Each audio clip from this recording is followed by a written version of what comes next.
अस्सलाम वालेकुम dear students. Professor Zuhaib अपने नए लेक्चर के साथ हाज़िर है।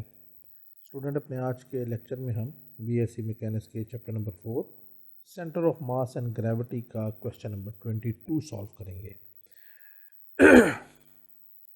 क्वेश्चन की स्टेटमेंट आपके सामने है कि prove that the sum of a hemispherical shell of radius a is at a distance a/2 from the centre. यानी क्वेश्चन क्या है कि हमने एक हेमीस्फेरिकल शेल है। ये हेमीस्फेरिकल शेल जनरली ये इस तरह प्याले की शक्ल में होता है, ये यानी ऊपर से खुला हुआ है। ये एक हेमीस्फेरिकल शेल का मतलब क्या होता है, एक हॉलो स्फेयर होता है। ये किस्म का हॉलो स्फेयर होता है, इसको हॉलो स्फेयर भी कह सकते हैं आप। जैसे ये है और ये नीचे प्याला सा बना हुआ है। तो इसका जो हेमीस्फेरिकल है, फिर इसके मतलब यानी कि इस पॉइंट से लेके तो आप राइट साइड पे यहाँ तक का जो एरिया बन रहा है इसकी बात करने जा रहे हैं। इसको हम डिनोट कर देते हैं, इस पॉइंट को ओ से, इसका कोऑर्डिनेट 0 0 कर देते हैं सेंटर। इस पॉइंट को हम क्या देते हैं, ये पॉइंट ए है,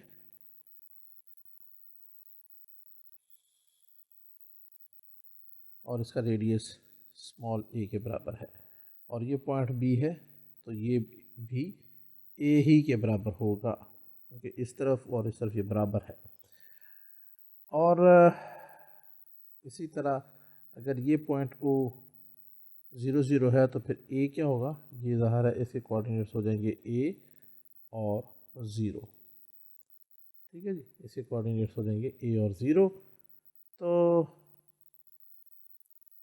हमने इस एरिए का क्या करना है, इसका मालूम करना है सेंटर ऑफ मास, और वो हमने प्रूव करना है वो a/2, यानी इस a का आधा होगा, यानी समवेयर यहाँ पे होगा। तो ये सारा क्वेश्चन है।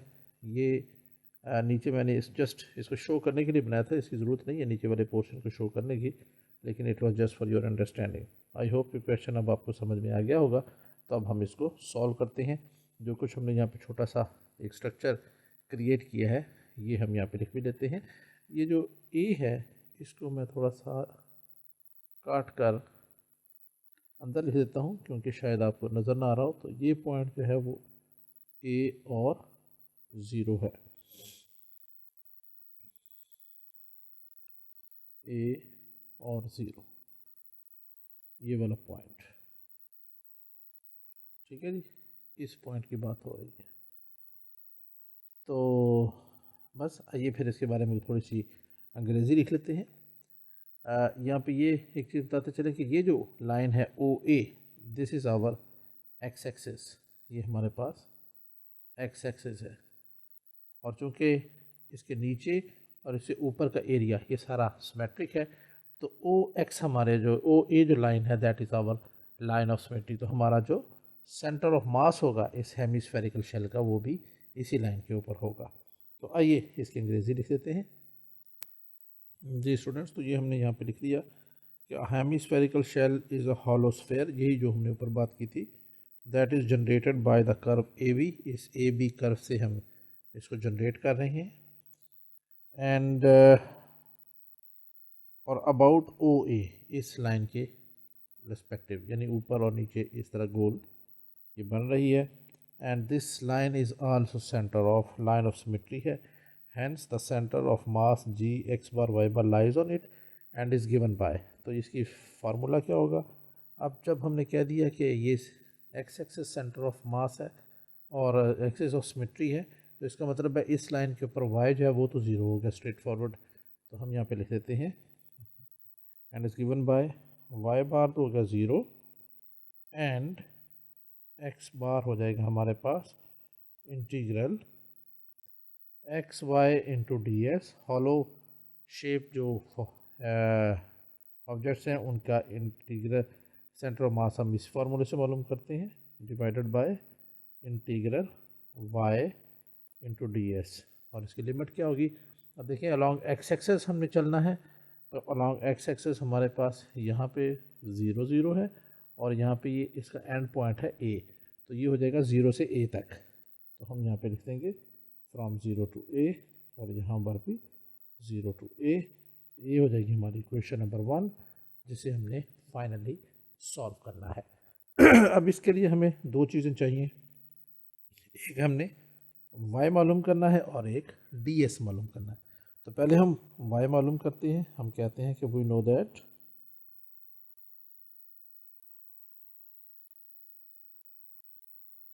इक्वेशन ऑफ द hollow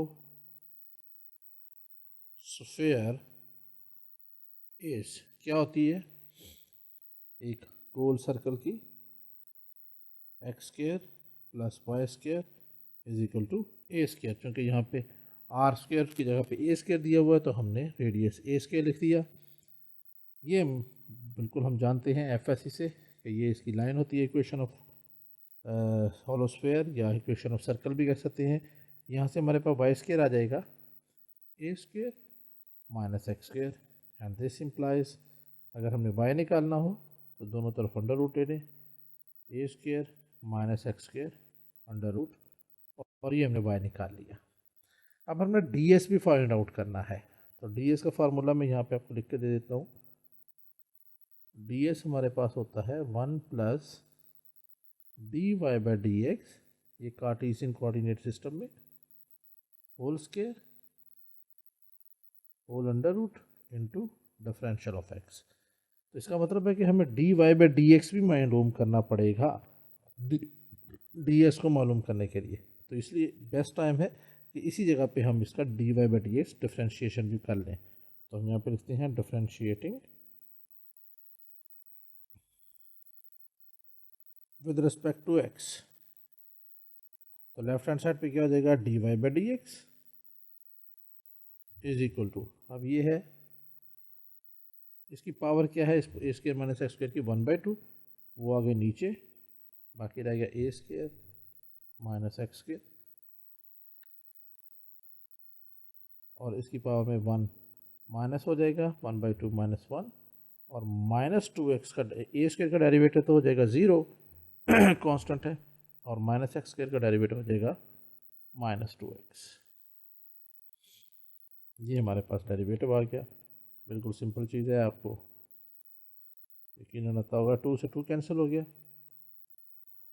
बाकी रह जाएगा हमारे पास, ऊपर रह गया माइनस एक्स डिवाइडेड बाय, अब ये हो गया a square minus x square, इसकी पावर माइनस 1/2 है, इसको हम नीचे ले जाते हैं, तो ये हो गया a square minus x square, इसकी पावर प्लस 1/2 हो गई, इसे हम लिख सकते हैं अंडर रूट की शेप में, और ये है हमारे पास dy बाई dx। तो हमने वाई स्क्र भी फाइंड आउट कर लिया और dy बाई dx भी मालूम कर लिया। तो अब हम पहले मालूम करते हैं ds। Now ds is equal to, यही formula 1 plus dy by dx whole square, इस सारे का under root into differential of x। यहाँ पे वैल्यूज पुट कर दें, 1 प्लस dy बाई dx की जगह आ गया minus x divided by a square minus x square under root इस सारे का होल स्क्वायर, और फिर इस सारे का अंडर रूट भी, और आखिर में dx। ये हमारे पास हो जाएगा 1 प्लस, अब ये माइनस एक्स का स्क्वायर हो जाएगा, capital plus X square divided by A square minus X square का अंडर रूट और फिर उसका स्क्वायर, तो स्क्वायर और अंडर रूट कैंसिल, बाकी रहेगा ए स्क्वायर माइनस एक्स स्क्वायर, इस सब का अंडर रूट, और आखिर में dx। तो ये हमारे पास आ जाएगा, अगर इसका एलसीएम ले लिया जाए ए स्क्वायर माइनस एक्स स्क्वायर, तो इधर आ जाएगा A square minus X square और फिर प्लस एक्स स्क्वायर, ये वाला, इस सारे का अंडर रूट और साथ में dx। अब यहाँ से हमारे पास ये माइनस एक्स स्क्वायर और प्लस एक्स स्क्वायर ख़त्म हो गए, बाकी रह गया हमारे पास A square over A square minus X square whole under root और into dx। So therefore ds हमारे पास क्या आ जाएगा, अब ये ए स्क्वायर का अंडर रूट अलग ले लें तो ये सिर्फ ए रह जाएगा, नीचे रह जाएगा A square minus X square, इसका अंडर रूट और आखिर में डी एक्स। तो ये स्टूडेंट्स हमने फाइंड आउट कर लिया डी एस भी वाई भी। तो अब हम ये सारी चीज़ें पुट कर देते हैं इक्वेशन नंबर 1 में। Now from equation number 1 X bar किसके बराबर होगा, यहाँ पे हम आपको लिख देता हूँ मैं एक दफ़ा फिर, ताकि ज़्यादा बार बार स्क्रॉल डाउन ना करना पड़े। ये है x y d s from a to from 0 to a divided by y d s, ये डी एक्स नहीं है, ये डी एस है। और ये डी एस क्यों है, बिकॉज ये जो हम जिस बॉडी को डील कर रहे हैं ये एक हॉलो बॉडी है, और हॉलो का फार्मूला मैंने आपको पहले ही बताया हुआ था कि वो किसके बराबर होता है, वो इसके बराबर होता है। मैं आपको दिखा भी देता हूँ कि देखें, ये revolution of the curve in hollow form हो तो उसके लिए हमारा ये फार्मूला होता है। ठीक है जी, ये मैं आपको पिछले लेक्चर्स में बता चुका हूँ।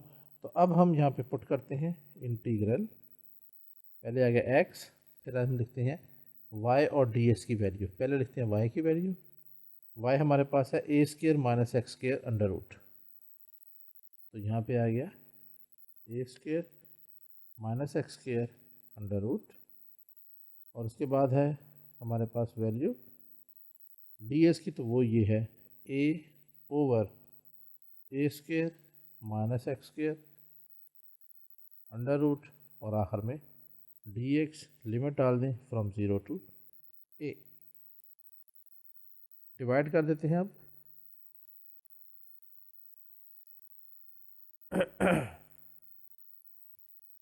डिवाइडेड बाय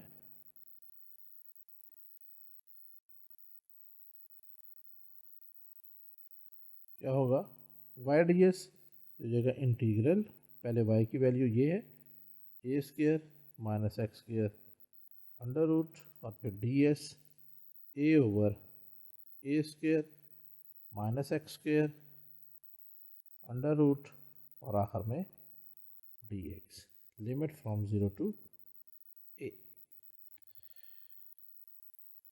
ये पूरा फैक्टर इस डिनोमिनेटर से कैंसिल ये फैक्टर इससे कैंसिल, काम बहुत आसान हो गया।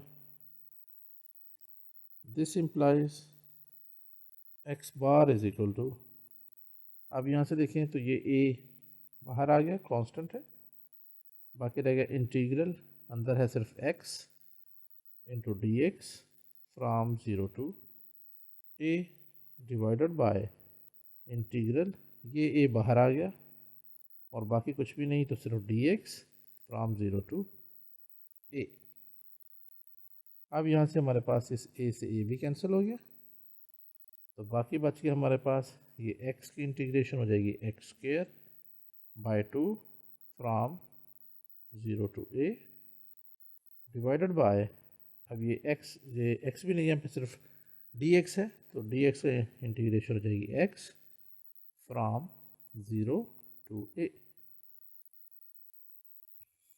तो यहाँ से हमारे पास आ जाएगा x bar is equal to, अब पहले ए की वैल्यू पुट कर दें तो ये हो जाएगा A square by 2 minus 0 divided by A minus 0, तो ये हमारे पास आ जाएगा ए स्क्वायर ओवर 2a। अब एक दफ़ा ए से ए कैंसिल हो जाएगा, सो देयरफॉर एक्स बार हमारे पास आ जाएगा ए ओवर 2। और डियर स्टूडेंट्स, ये हमारा मतलूबा रिज़ल्ट है, हमने प्रूव करना था, hence proved. I hope student कि ये छोटा सा क्वेश्चन आपको अच्छी तरह समझ में आ गया होगा। आसान क्वेश्चन था, इसमें कोई इतना मुश्किल चीज़ नहीं थी। क्वेश्चन अच्छी तरह समझ में आया हो, लेक्चर पसंद आया हो तो लाजमी अपने दोस्तों से शेयर कीजिएगा। चैनल को सब्सक्राइब कर लें अगर अभी तक सब्सक्राइब नहीं किया। इंशाल्लाह मिलते हैं बहुत जल्द अपने नेक्स्ट लेक्चर में, जब तक की इजाज़त, अल्लाह हाफ़िज़।